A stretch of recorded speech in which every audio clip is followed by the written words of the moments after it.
So in this talk, I'm going to explore the so-called division of labor between grammar and the lexicon. I'm going to focus on a case study that I'm currently working on with colleagues, which I think provides evidence or strongly suggests that we need a sort of a middle ground between lexicalist approaches and what have become to be known as neoconstructionism or neoconstructionist approaches, which is an umbrella term for syntactic approaches, exoskeletal approaches by Borer, and also neoconstructionist approaches in general. So this is to be taken as a general term to cover all these approaches.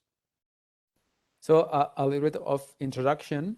So a prominent question in generativist mainstream linguistics relates to how the semantic content of lexical items interacts with the syntactic structures that the lexical items occur in. So this question has spiked a lot of interest, and I think mostly because of Chomsky's proposal in the at least in the early 80s, but going back to the 50s and 60s, that regarding the role that the lexicon plays in the building up of linguistic structure.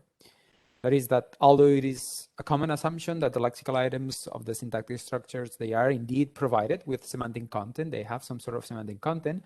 Currently, in the theoretical linguistics field, there is no, linguists do not agree whether this semantic content either comes from the lexicon or instead the semantic content is provided actually by the syntactic structure that lexical items occur in. So in this respect, what are generally known as lexicalist approaches, and here I just mentioned the work by Alexiadou in the 80s, but also by Pinker, and the work that is going to have an important relevance for today is going to be the work by Levin and Rappaport Hovav and Levin, starting out in the 80s, but continuing up to date. That all these can be said to be lexicalist or projectionist, if you want. Here we're going to call them lexicalist approaches because they hold that the semantic content of lexical items somehow constrains or determines the syntactic structure. That is, in this case, the lexical information is taken to be prior to syntax. It comes before to syntax in the lexicon. The lexicon thus holds a privileged status under a lexicalist approach because it's the component the generative component that governs word formation. So a consequence of lexicalist approaches is that the lexical information that lexical items carry is said to be projected from the lexicon into the syntactic structure and therefore determines the type of syntactic structure. So in a nutshell, we can say that lexical items carry semantic content prior to syntax, which is taken to determine the syntactic structures that lexical items can be associated with. That's the basic idea on a lexicalist approach. In contrast, what came to be known as neoconstructionist approaches especially after Chomsky's minimalist program in the 90s, again, which is an umbrella term for approaches like Hela and Maran's, known as distributed morphology, but also the work by Harley, Maran's again, and colleagues, and Borer's framework. Although they have differences between all these proposals, they all fall under this neoconstructionism or neoconstructivist view of the grammar, which they propose that in contrast to lexicalism, they propose that syntactic structure is not determined by the semantic content of lexical items. On this view, the semantic interpretation of lexical items is derived from the syntactic structure that lexical items occur in. So we see that it's the opposite view of the grammar and the lexicon. So under a neoconstructionist approach, syntax is taken to be the only engine that derives linguistic structure, that is syntactic structure and also morphological structure. So in contrast to lexicalist approaches, structural meaning is provided by the syntax. As there is, under this view, there is no need to posit an additional generative engine, such as the lexicon, to derive word formation. So in this view, syntax is the sole engine that derives linguistic structure. So the idea is that the syntactic structure is semantically rich, and lexical items get one interpretation or another, depending on where you associate with a syntactic structure. So in this talk, I'm going to explore the validity of the theoretical postulates as we have just described. In particular, as I mentioned in the introduction, I'm going to focus on a specific case study, but I think it provided evidence that calls for a middle ground between neoconstructionism and lexicalism. Here for this talk, we're going to focus on verbs, on verbal classes. So the evidence that I provide shows that verbal classes appear to be more elastic regarding the types of syntactic structures that they can be associated with. And this goes against, or this shows a contrast with what lexicalist approaches have been arguing for, because they have proposed, as we will discuss, that verbal classes are indeed constrained regarding the syntactic structures they can be associated with. However, I still show that although verbs are to be shown to be more elastic, we still have some clear incompatibilities between certain lexical items, between certain verbal classes and syntactic structures. And in that, semantic content does indeed impose clear restrictions on the syntactic structures verbal roots can be associated with. That is, and this would go against the neoconstructionist idea, which is that lexical items in principle can be associated with any syntactic structure because the semantic content comes from the structure. So the main goal of this talk is going to be to try to reconcile and make clear the roles that syntax and the lexicon play in the building up of linguistic structure.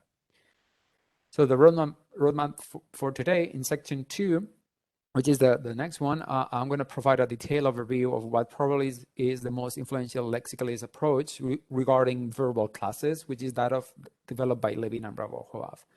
In section 3, I'm going to discuss a radical approach within neoconstructionism, which proposes that lexical items are never constrained regarding the types of syntactic structures that they can be associated with.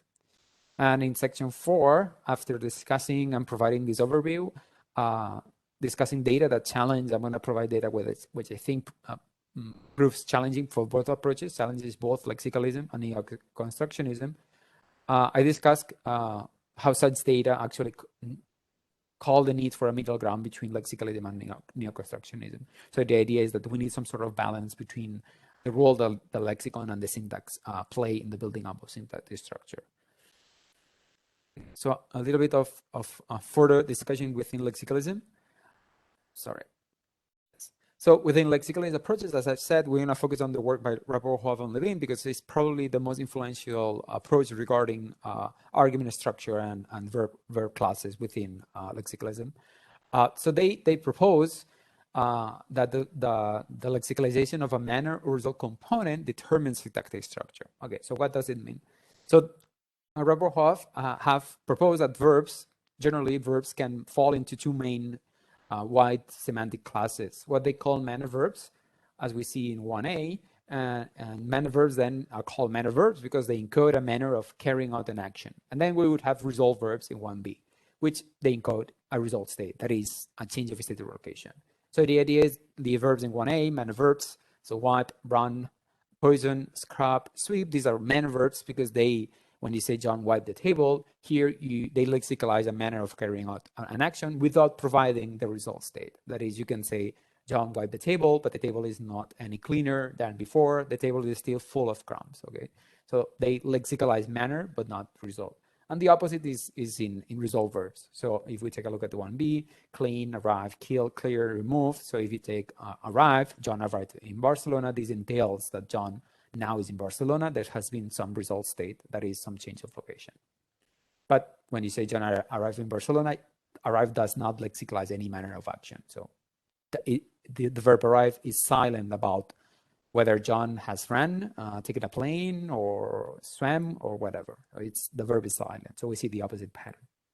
So what's important for the present purpose is that Rappaport, Hovav, and Levin have proposed that the lexicalization of a manner or result component by the verb has grammatical consequences for syntax because it is argued to determine the types of syntactic structures that verbs can be associated with.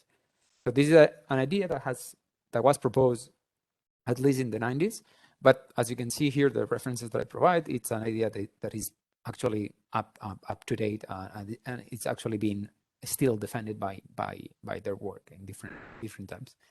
So, for instance, we can consider examples in 2 and 5. So canonical manner verbs such as sweep in 2 and scrub in 3, they permit object deletion, whereas canonical result verbs like break and dim do not. So take a look at 2. So 2, we have the manner verb sweep. John swept the floor. This would be the transitive sentence, and then you can say all last night John swept, Or you can use the verb sweep in this out construction in English. So Cinderella outswept her stepsisters, meaning that Cinderella did more of a sweeping action than her stepsisters. So we can see here that the actual object is drop, right? And the same pattern we see in 3 with a verb like scrub, which is also a manner verb.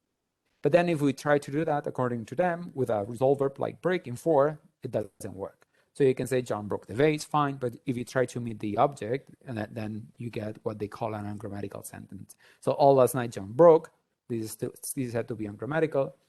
And then similarly, you cannot have a resolved verb in this out prefix action construction because this construction involves the deletion of the actual subject. So Kim outbroke the other vase smasher is apparently bad. And the same idea is reflected in 5 with another resolved verb like dim. So John dimmed the lights, fight. All last night John dim, bad. Our stagehand out dim, your stagehand, bad. So in addition, we can see further different grammatical properties. So as we see in 6 and 7, canonical resolved verbs appear to disallow so-called non-selected objects, whereas non-selected objects are permitted by manner verbs. So what by unselected object, I mean the objects that we see in 6 and 7. So consider 6a. So in English, when you say Kim scrubbed her fingers raw, her fingers is an unselected object that is not a true object of the verb, because here what's being scrubbed is not her fingers, but rather you scrub a surface, and as a result, your fingers become raw, right? So it's not a true object of the scrubbing. The same with 6b. So the joggers ran the pavement thin. Here you're not running anything. You're running, and as a consequence, the pavement ends up being thin. And the same with 6c, this beautiful example, like the child rubbed the tiredness out of his eyes.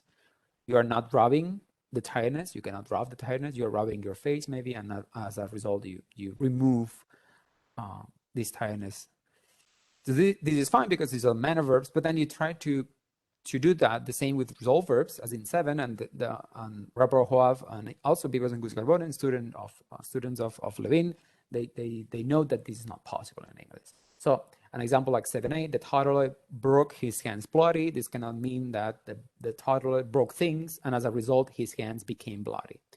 Or the same with Kim in 7b, Kim dimmed her eyes sore. That is, this cannot mean that Kim dimmed the lights and as a result her eyes became sore. Okay, so this has been given a formalization like in regarding the syntax and semantics of the verb. We're not going to focus on why this is exactly the case, but because what's interesting for the present purposes is that the logic behind this in general terms is that in non-selected object constructions, what we see is that the verb is a modifier of the event because it provides a manner of action with which a result state is brought about. So consider 6a again. So Kim scrubbed her fingers raw. This means that the scrubbing, the action that scrub codes, caused the result state of something becoming raw. So here the verbs are interpreted as event modifiers. They provide the manner of action. So only manner verbs are expected to occur in these constructions because they lexicalize a manner of action, right? So if you're a verb and you lexicalize a manner of action, then you are expected to appear in these types of constructions. But yes, so this is what I just said. So for instance, the example 6a can be paraphrased as Kim caused her fingers to become raw by scrubbing. Since resolved verbs lexicalize a result state, but not a manner of action, resolved verbs are then predicted not to permit non-selected objects because what they lexicalize is a result state, not a manner of action. And therefore, you do not expect them to appear in syntactic structures in which they are interpreted as providing the manner of the event. So under this view, we see that the semantic content of verbs highly constrains the syntactic structure. So neoconstructionist approaches, and here we're gonna focus on a specific type of approach within these approaches because they propose what I call this radical view of the approach, and so a very influential approach within neoconstructionism, which is obviously at odds with lexicalism, holds that lexical items, in contrast, do not have any semantic content that is grammatically relevant. So Rappaport Hovav has recently called these approaches free distribution approaches, And they are significantly represented by in works by Arat, Borrer, Acquaviva, also Harley in some of her works, and prominently by Mateu and colleagues, especially Mateu and Acedo Matellan, or Acedo Matellan and Mateu, and recently by Dunbar and Wellwood, and also once again by Acedo Matellan. So we would call these free distribution approaches a radical approach, taking the idea of neoconstructionism to the extreme. So on this view, as we briefly mentioned before, lexical items such as verbs are not constrained in terms of the syntactic context. They can occur because in principle, any verb can appear in a syntactic context. So this line of approaches strongly argues in favor of a verb of verb meaning, in which the syntactic and semantic properties of the verbs, or lexical items in general, are exclusively determined by the syntactic structure. The overall picture then is that the same lexical item, a verb in the present case, can be associated with distinct semantic interpretations as well as distinct syntactic properties, depending on the syntactic structure that the verb occurs in. So let's consider an example. So for instance, on this view that the same verb whistle in English can appear in a variety of distinct syntactic contexts is unsurprising and is nicely accounted for, because the verbs are predicted to have this verbal elasticity in contrast to lexicalist approaches such as Levin and Rappaport Hovav. So an example like aid, we see that whistle is really, the verb whistle in English is really elastic regarding the types of syntactic context that it can appear. So it can appear in an intransitive one, so Kim whistled. You can have this sort of connotative or intransitive one, again, with the prepositional phrase. You can whistle at the dog. You can have the creation reading or transitive reading, whistle a tune, whistle a warning. You can have the ditransitive, whistle me a warning. You can also have this creation reading, Queen whistle her appreciation, meaning that Kim expressed her appreciation by whistling. And you can have these unaccusative ones like the bullet whistle through the air, or the air whistle with bullets, these locative location readings, and types of readings. So we see that, this is unsurprising under a neoconstructionist approach, because this is nicely accounted for. Namely, whistle is in principle not restricted in terms of the syntactic structures they can appear in, and then you expect to lexical item to show this elasticity, because the syntactic properties and the semantic interpretations of whistle is going to depend on where you put this lexical item.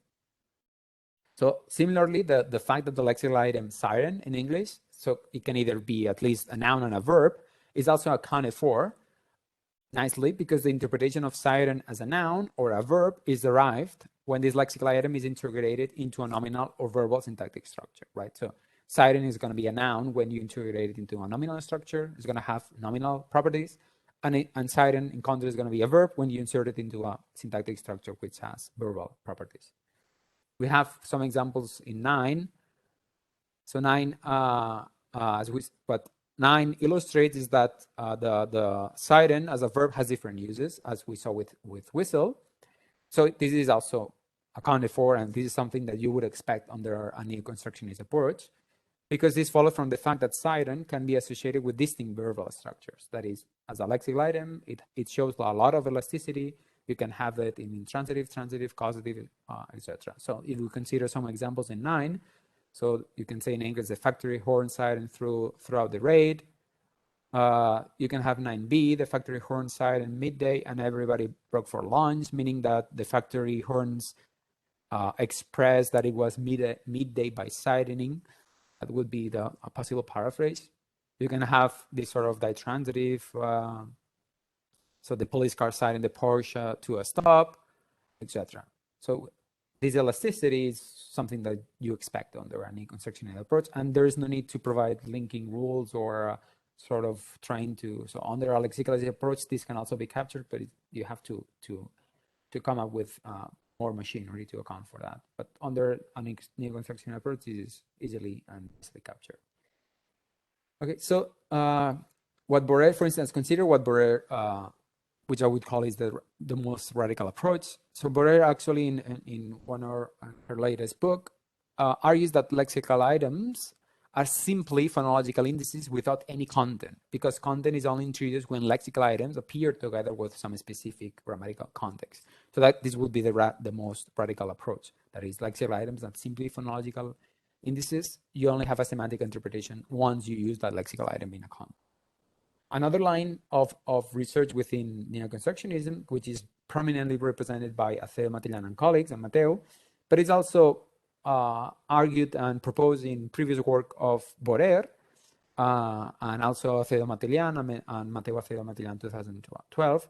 They assume that lexical item can have this idiosyncratic content, conceptual content. So they assume that roots can have these verbs can have this semantic content before syntax.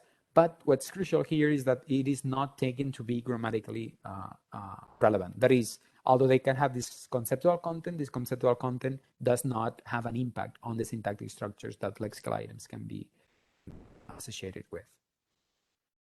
So what we arrive at a picture of the grammar in which lexical items under these approaches are predicted to appear in any context. And cases of a pattern on grammaticalities are, under these approaches, they are argued to be simple incompatibilities between the semantics introduced by the syntactic structures and the idiosyncratic content of the lexical items. That is, what at first sight appears to be an ungrammatical sentence, it's not an ungrammatical one, it's simply an incompatibility between the semantics of the structure and the conceptual content of the lexical items. So in this line, consider what Aceo Matellán and Mateo argue. So they argue against Rappaport Hovav and Levin's claim that resolved verbs like break can only be interpreted as a result, as we briefly mentioned. That is, according to Rappaport Hovav, resolved verbs can only provide the result state of the event. And that is because they lexicalize a result state. So what Aceo Matellán and Mateo show is that resolved verbs can also be structurally interpreted as manner, thus providing an argument in favor of neoconstructionism. So we see this in examples like 10. That is, what we see in 10 is that whereas in 10a and 10b, that is the strong wind broke the glass or the glass broke. So here we see that the verb break provides the result state of the event, right? So in 10b, the glass broke. It is the case, it's certainly the case that the glass becomes broken. However, in the other examples, in 10c and 10d, the hammerhead broke off or the boy broke into the room. What they argue is that these examples, they do not entail that the subject referent becomes broken, right? So the boy broke into the room doesn't mean that the boy becomes broken or that the room actually goes can mean that there's no breaking. Or the hammerhead broke off. Here, what gets separated is the hammerhead. And break, what is doing here apparently is providing the manner, right? So 10c, the breaking is the means. What they say is that it is a means by which the hammerhead gets separated, and their logic behind this is that break here is structurally interpreted as manner because you're inserting the lexical item break in a manner structure, and this is predicted to be possible because in principle verbs are not constrained regarding the types of syntactic structures they can appear with. So in short, free distribution approaches, they strongly reject the assumption that lexical items can have content that is grammatically relevant. Okay, as we saw, Borer in her latest book instantiates the most radical approach. They never have content. Content only comes from the syntactic structure.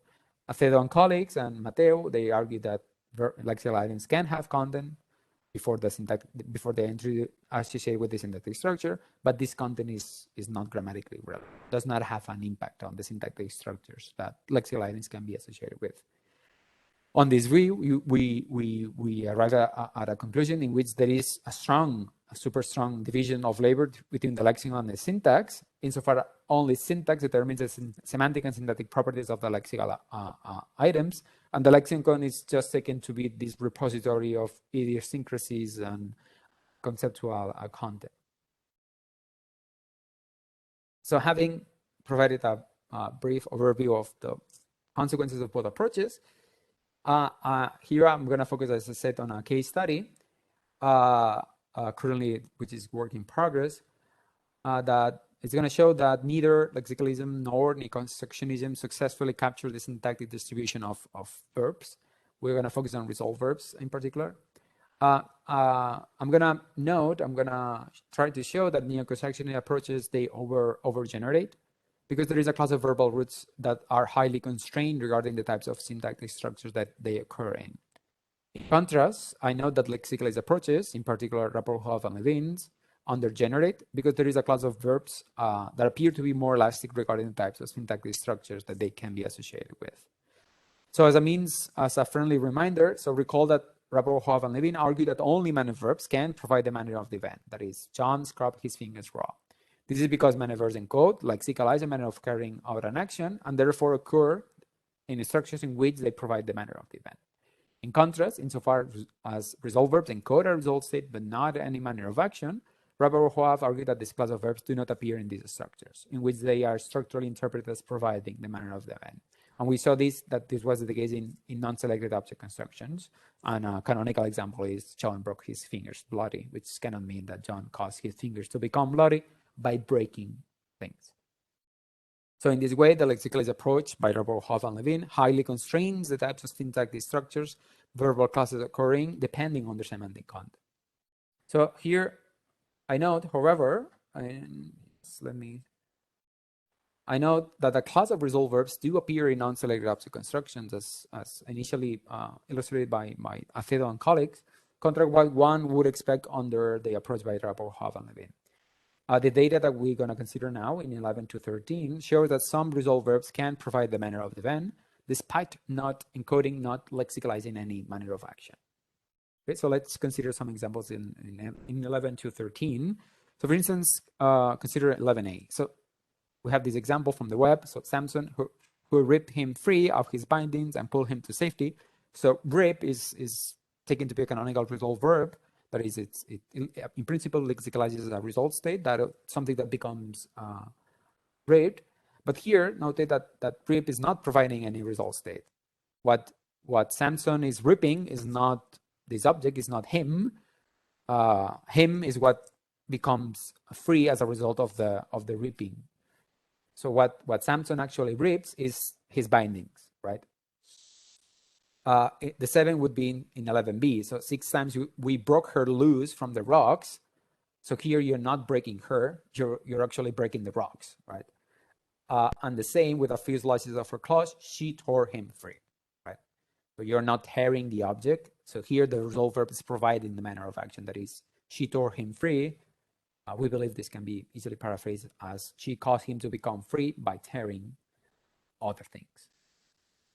And the same is illustrated in examples like 12. So for the sake of time, I'm just going to consider 12a. So note this example. The power of the wind was used to move water to crush the oil out of linseed and rapeseed. So again, here what is being crushed is not the oil. What you actually crush is the object of the prepositional phrase. That is, what's being crushed is these seeds. And the examples in 13 illustrate this construction in English, which we can call it in a descriptive way, a whole construction. So 13a, so scientists just melted a hole through 3,000 feet of ice. So here, this actually means that scientists created a hole by melting the ice, right? So here, the melting is the process by which the hole is created. A typical example of this construction is John kicked a hole, meaning that John kicked the door, for instance, and as a result, he created a hole. So in this conjunction, what you would expect under Rappaport Hovav and Levin is that you only find manner verbs, because this construction, the verbs provide the manner of the event. The same for the examples in 13b and c. So I stuck my GoPro under some ice and then shattered a hole right above it. So here what's being shattered is not the hole, it's actually the ice. And the same for 13c. A discharge of those energies burned the hole in his forehead and killed him. So here you're not burning a hole, you are burning the forehead. So what these data show is that resolved verbs can apparently be associated with syntactic structures in which they are structurally interpreted as providing the manner of the event. So this provides evidence in favor of actually of a neoconstructionist approach, right? That is, that the interpretation of lexical items depends on the syntactic structures lexical items occur, right? That is, you have a verb like break. So in principle, break can either be structurally, can be interpreted as result of or manner. the interpretation of result of manner is going to depend on where you put this verb, in a manner or in a result structure. However, I also provide data that strongly suggests that the syntactic distribution of verbal clauses in the syntactic structure is not completely unconstrained, as one would expect under a neoconstructionist approach. So in other words, the data I analyze show that it is not the case that any class of verbs can in principle appear in any syntactic context. And my point of departure is going to be Embick's observation that not all classes of resolved verbs can provide the manner of the event. This is illustrated in below. So we have a contrast. Embick notes that there is a contrast between verbs like break, cut, or split, and verbs like open, darken, and blacken, right? So in 14, Embick notes that you can say in English, Mary broke the package open, Mary cut the package open, Mary split the package open. And Embick says, the analysis that Embick gives is that here break is providing the manner, the means of the event. That is, you cause the package to become open by breaking it. The same with cut and split. But Embick notes that other types of resolved verbs, that is open, darken, and blacken, they are also resolved verbs under Rappaport Hovav and Levin, right? So open lexicalizes a result state of becoming open. But he notes that in English you cannot combine these verbs. He doesn't provide actual examples. So you cannot combine these verbs the same way that you can combine break verbs in 14. That is, you cannot combine an open, then a DP or an NP, an unphrase, and then you have a result phrase as in 14. So what he noticed that the roots of the adjectival resolved verbs, that is open, darken, blacken, do not appear to function as event modifiers. That is, they do not seem to be able to provide the manner of action of the event. That is, in contra to neoconstructionist approaches, it doesn't seem that these verbs can be structurally interpreted as manners. So Embick provides examples in 15, and then, as I've said, it's actually really hard to come up with examples, but consider the examples in 16. So in English, in principle, you should be able to say something like the kid opened the ball into the garden. And here the interpretation is that the kid caused the ball to go into the garden by opening a door. So this in principle is not, this example is really bad in English. Shouldn't be bad, according, if you assume a neoconstructionist approach, because in principle, open should be able to be associated with any type of syntactic structure, result or manner. Or consider the example 16b. So the sky darkened the city hard to see. This cannot mean that the sky caused the city to become hard to see by darkening. Or the dentist whitened his teeth clean. I don't think this can mean that the dentist caused the teeth to become clean by whitening.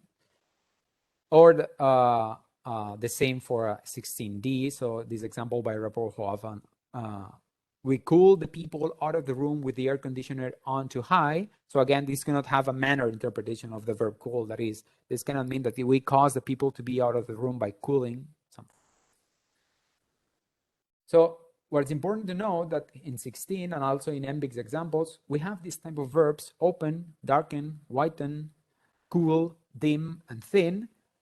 These are cases of the adjectival verbs. They are all cases of verbs that are derived from an adjective. That is, the base form is not the verb. The base form is an adjective. That is, you have thin, you have dark, and then you have the verb darken.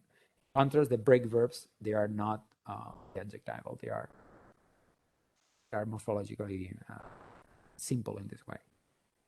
So these examples, 16, show cases of the adjectival resolved verbs in constructions like the ones that we saw earlier in 11 and 13. That is, in these examples, the adjectival resolved verbs are intended to be inserted into instructions in which they are interpreted as providing the manner of the event. That is, the intended reading is that the result said that the result phrase denotes, that is, clean into the garden, is brought about by the action the verbs denote, right? So these data show that the roots of the adjectival resolved verbs, such as open, darken, whiten, dim, thin, they do not appear to be able to function as event modifiers.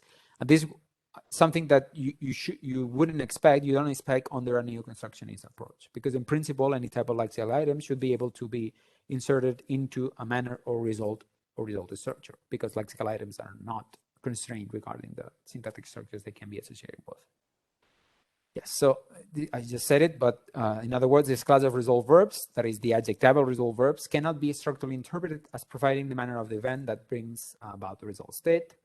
So this data strongly suggests that the syntactic distribution of lexical items, such as verb clauses, is not completely unconstrained, since some classes of verbs do not allow certain association patterns with the syntactic structure. That is, the adjectival verbs cannot be inserted, cannot be put into manner structures. So this data show that in contrast to lexicalist approaches as the ones developed in Rappaport Hovav and Levin, which have been shown to undergenerate, neoconstructionist approaches overgenerate. Since under these approaches, the data in 16 should be in principle possible. That is, neoconstructionist approaches predict that any class of verbs should be able to function as event modifiers and provide the manner of the action of the event. As I've said, this is because the semantic interpretation of lexical items depends on the syntactic structure lexical items occur in. So let's move on to try to account for this contrast. So the data that we discuss now with resolved verbs of the break type and the adjectival resolved verbs of the open type seem to provide evidence in favor of an approach in which the contributions of the lexicon and syntax need not be mutually exclusive, but actually they can complement each other. That is, the data that challenge both lexicalism and neoconstructionism provide evidence in favor of an approach that needs to recognize the role that both the lexicon and syntax play in deriving linguistic structure. That is what this contrast between break verbs and open verbs, they appear to tell us that while certain lexical items appear to be more elastic regarding the types of syntactic structures they occur in, contra what lexicalist approaches have been arguing and proposing, there are still clear incompatibilities between some classes of verbs and the types of syntactic structures they can be associated with. And this goes against or contra what one would expect under neoconstructionist approach. Here, I'm going to tentatively, preliminarily propose that the data that challenge lexicalist and neoconstruction approaches can be accounted for if one assumes an approach whereby the distinct semantics classes of verbs can have heavily bears on their distribution in the syntactic structure. And what do I mean by that? So the semantics of verbal roots determine semantic distribution, and therefore whether a certain class of resolved verbs can provide the manner of the event is largely determined by the semantics of such a class of verbs. So broadly speaking, I argue that we have two classes of resolved verbs with respect to their association with the syntactic structure. On the one hand, we have resolved verbs that they are derived from roots of the break sort. That is, we have break verbs, break, cut. And these involve what Vives and Cuscarbone have recently called resolved roots in capital letters, meaning roots which predicate a state of a unique participant, but they require that such a state must be the result of a change. That is, other verbs would be break, split, melt, freeze, crush, etc. So a possible semantics for this root class is the one as in 7. So we see that in 17, a resolved root is a predicate of a state. It predicates a state of an entity, but requires that there must be an event of change that leads to that event, to that state. So here I informally propose that resolved roots can be structurally interpreted as manner or result. That is, they can provide the result, state, or manner of action of the event, as we saw in the data that I provided. So for instance, we can have either interpretation. So 18, John broke the vase. Here we would have a result interpretation, whereas in 18b, we will have a manner interpretation of the same verb. So John broke him free. On the other hand, there are resolved verbs that they are derived from roots of the open sort. That is the adjectival verbs. And this is what Vives and Cuscarbone have recently called property concept roots. That is, roots which predicate a pure, simple state of a unique participant without entailing that an event gives rise to the state. And we will have the adjectival verb possible to exist in English. So open, cool, white, thin, dark, black. So if we compare it to 17, so in 19, a property concept root, that is the adjectival verb, it predicates a simple state of a participant, and it does not require any event leading to the state. So what I propose here is that property concept roots always provide the result state of the event, and therefore coercion into event modifier is not possible, contra what one expects under a neoconstructionist approach. So 20, in contrast to 18, so if you take out the adjectival verb, you can only interpret it as a result. So John opened the door, fine, because here you're saying that the door becomes open, but John opened the ball into the garden, it's bad. So without getting into any formalization of this idea, the difference between result roots and that is break and property concept roots that is open regarding the association patterns with a syntactic structure, it boils down to the different semantics these two classes of roots have, these two classes of verbs. So that is, both classes of verbs are predicates of states, as we see this, in 17 and 19. So they are both predicates of states, but only result roots, they introduce an entailment of chain that gives rise to the state they denote, right? So consider this in 17.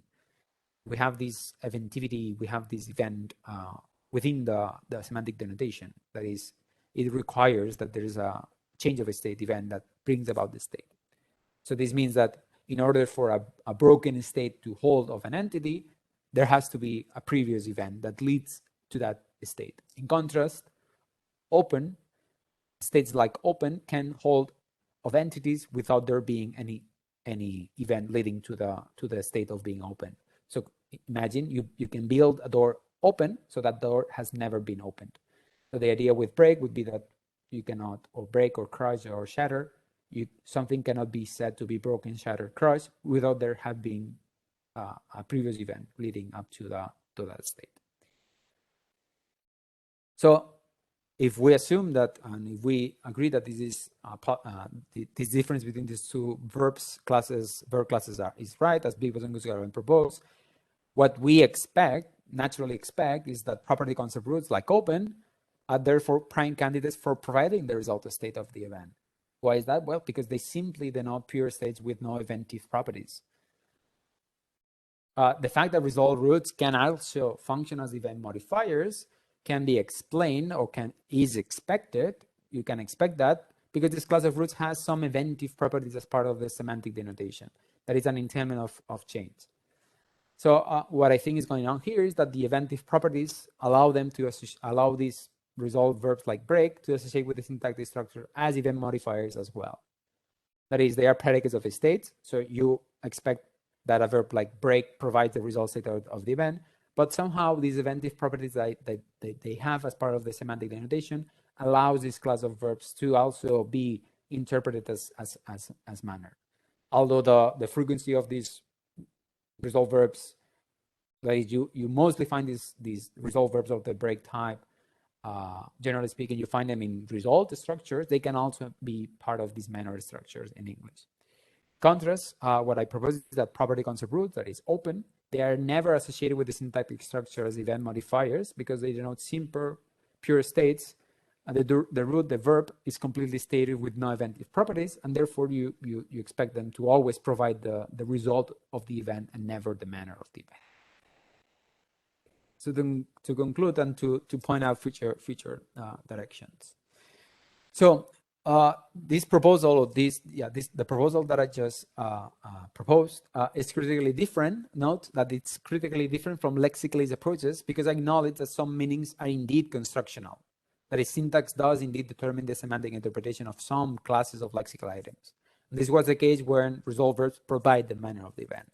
So when you say John broke him free, here I agree, and I assume that syntax is providing this manner interpretation because the verb, the result verb break, lexicalizes as part of their meaning a result state.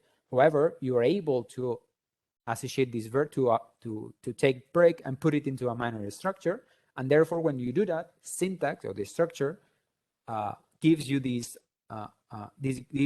manner interpretation of the result verb. The present proposal, however, sides with the lexicalist approaches in sharing the assumption. So here I share the assumption that some lexical information can indeed be grammatically relevant because it can determine or constrain the syntactic structure certain lexical items can be associated with.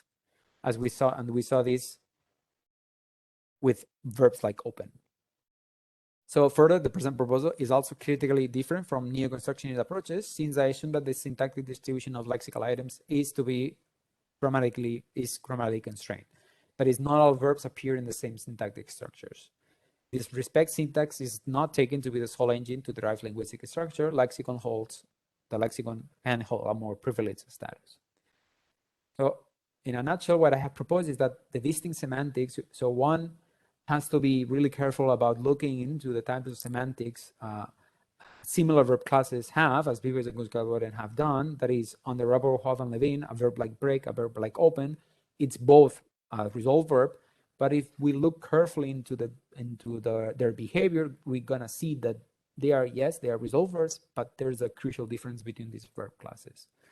So what I've done is propose that the distinct semantics that classes of verbs have, they need to be compatible with the semantics of the syntactic structures. So the locus of grammaticalities should be sought in terms of clashes between the semantics of the lexical items and the semantics of the syntactic structure.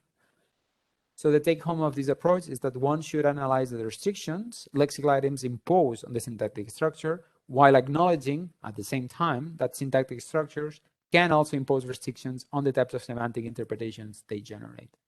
Thus, the ultimate goal I think one should aim for is to analyze in detail how such an interaction between the restriction imposed by lexical items and the syntactic structure exactly works in order to successfully derive a linguistic structure. So what I've argued in favor of here, I think this data, what shows is that we need some sort of a balance between syntax and between the lexicon. That is, syntax does a lot of the job, a lot of the work, but we should also acknowledge what the lexicon does. Gonna stop here. So thank you very much for your attention. Well, thank you very much for the talk, Joseph. And now the floor is yours. I mean, the whole audience. So if you'd like to ask a question, just turn your mic on, raise your hand, use the chat window. I have a question. Go ahead, please. So widen the road into a 5-lane freeway. I guess it can be interpreted as turn the road into a freeway by widening it. Which example? So widen, I'm talking about your verb widen. Yeah. That's not supposed to be compatible with the resultative, where widen is responsible for a manner component. Is that what you were saying? Yeah. But then, so don't you think that widen a road into a freeway is a problem? Because what that means is that you turn a road into a freeway by widening it. Well, yeah, one that is, there are also these examples like open a door ajar, or yeah. but open it wide, yeah. Mm-hmm. Yeah, but I don't think these involve the same structure than break him free, for example. So I think in this example, I think there's evidence to analyze them as the result phrase, as not introducing a distinct result state than the verb does. So the idea would be that these examples are like freeze solid. When you say the lake froze solid, what Levin and Rappaport have proposed is that here, what the phrase "the lake froze solid" doesn't mean that the lake became solid by freezing, because solid is taken to be a modifier of the result state of the verb. So the syntactic structure for these verbs, for the examples, would be different from the clear cases of non-selected objects, meaning that the verb in these examples is not a modifier, a manner modifier. It still provides the result state with the result phrase, open the door ajar, for instance, providing further specification about the state. That is, the result phrase would not be the complement of the syntactic structure. So the example with widen the road into I don't think I would. Freeway. Yeah, if you don't have non-selected objects. So if you have actually cases of selected objects, it's really hard sometimes to see whether. Yeah, I know. Yeah, I was trying to find a non-selected example, but I can't find one. Yeah, I think I haven't been able to find any, and the ones that I found are you always have a selected object, and the result phrase can be taken to be a modifier of the result state of the verb, rather than introducing a distinct result state, which would be the manner interpretation of the verb. Yeah. With widen, though, I don't know, is that the freeway can, like the result state is that the road is now a freeway, right? It's a, Yeah. and would you want to say that that's part of the meaning of the verb? At this point, at this moment, I would have to say that, yes. Yeah. Yeah, but I would have to. I had another idea. Whenever I see the words wide and thin and dark, I also think of these are the open-ended scale Yeah. So examples of Wechsler, and then but with straighten and empty, so the predicates associated with the maximal point scales. I don't think I don't know if you've ever thought about those predicates, like straighten the rope or empty the fridge. no, I don't know if they are compatible with any resultatives. Probably not. Yeah, I agree that within this class there are a lot of differences according to the scalar, the scale structure of these adjectives. I agree, and I think that if we were to look into the details about the differences between a scalar structure, maybe we could arrive at a conclusion or arrive at a view in which some of them are more prone to taking resolved phrases on the others. Yeah. I just want one more thing, and then I'll leave. So break into the room. I don't think that's a counterexample because there's no breaking involved in that, right? It just means, as far as I understand, I checked it in the dictionary, that you're using force to get into, but you're not actually breaking anything. I think there's not an entailment of breaking. The breaking can be maybe is strongly inferred, but I don't think there's a lexical entailment.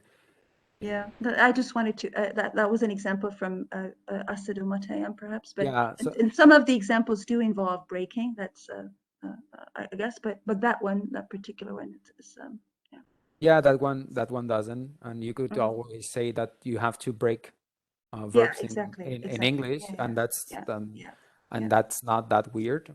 Yes, that's what I thought. Yeah, you can say that because break also behaves different. Like you can also break the connection, in which there's no physical breaking. There's simply something stopping working. So maybe you could say that we have the same surface forms for two different verbs with different lexical entailments. Yeah. Okay. Thanks a lot.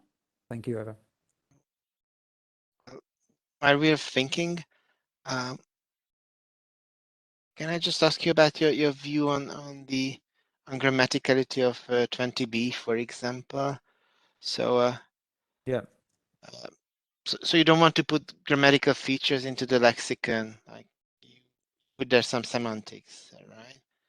And then if I get this well, 20b is not strictly speaking ungrammatical, it's semantically ill-formed. Yeah, well, I don't know whether you want to say whether it's actually ungrammatical, like syntactically speaking, or not. I mean, syntactically speaking is not ungrammatical, but I take it to be ungrammatical in the sense that this example has the syntactic structure that people have given for this type of examples involves the verb being a modifier to the verb projection or the verb structure. So I mean that that's ungrammatical because with this type of verbs, you cannot have, so the verb cannot be a modifier of these other projection in the syntax. So it's not taken to be ungrammatical because the structure is bad or whatever. So it's because since open cannot be a manner modifier, then the syntactic structure that people have usually assigned to this type of examples involves the verb being a modifier of the verbal domain. That is, open must, this type of verbs is always a complement of the syntactic structure. Is never a modifier. So that's why I would say it's ungrammatical in this sense, this specific theory internal sense. So is this a syntactic problem, or you think that the syntactic structure is generated and then some issue arises? Yeah, you could say that. Yeah, I think that you generate the syntactic structure. However, the lexical item in this case, open, has some semantic content that does not allow it to have this specific position in the syntactic structure. So yes, that's how I would I would see it. Like there's some sort of a clash between the type of meaning that the verb has and the type of meaning that the syntactic structure, the manner structure has, and you're trying to combine two things that they do not go well with each other. And like on the empirical side, if I can just add something to this, yeah, is the root open something like a universal, or do you expect other types of lexicalizations for opening events which are not like the English root open? well, I don't know Does it make sense? I don't know how different open can be lexicalized. You mean across languages? Yeah. So is this something like a universal, that there's a verb for opening probably, and it behaves like the English verb? Yeah, This kind of lexical entry. what I would say is that maybe open can be lexicalized differently across languages, but what's gonna be important is whether a verb has the semantic denotation in 19 across languages. So what you predict on this under this approach is that if a verb has these semantics in 19, then you don't expect that type of verb to appear in a manner structure, in a structure in which you are trying to force that verb to behave as a manner verb. So it's not about it's not about like it's about what the verb open can lexicalize across languages.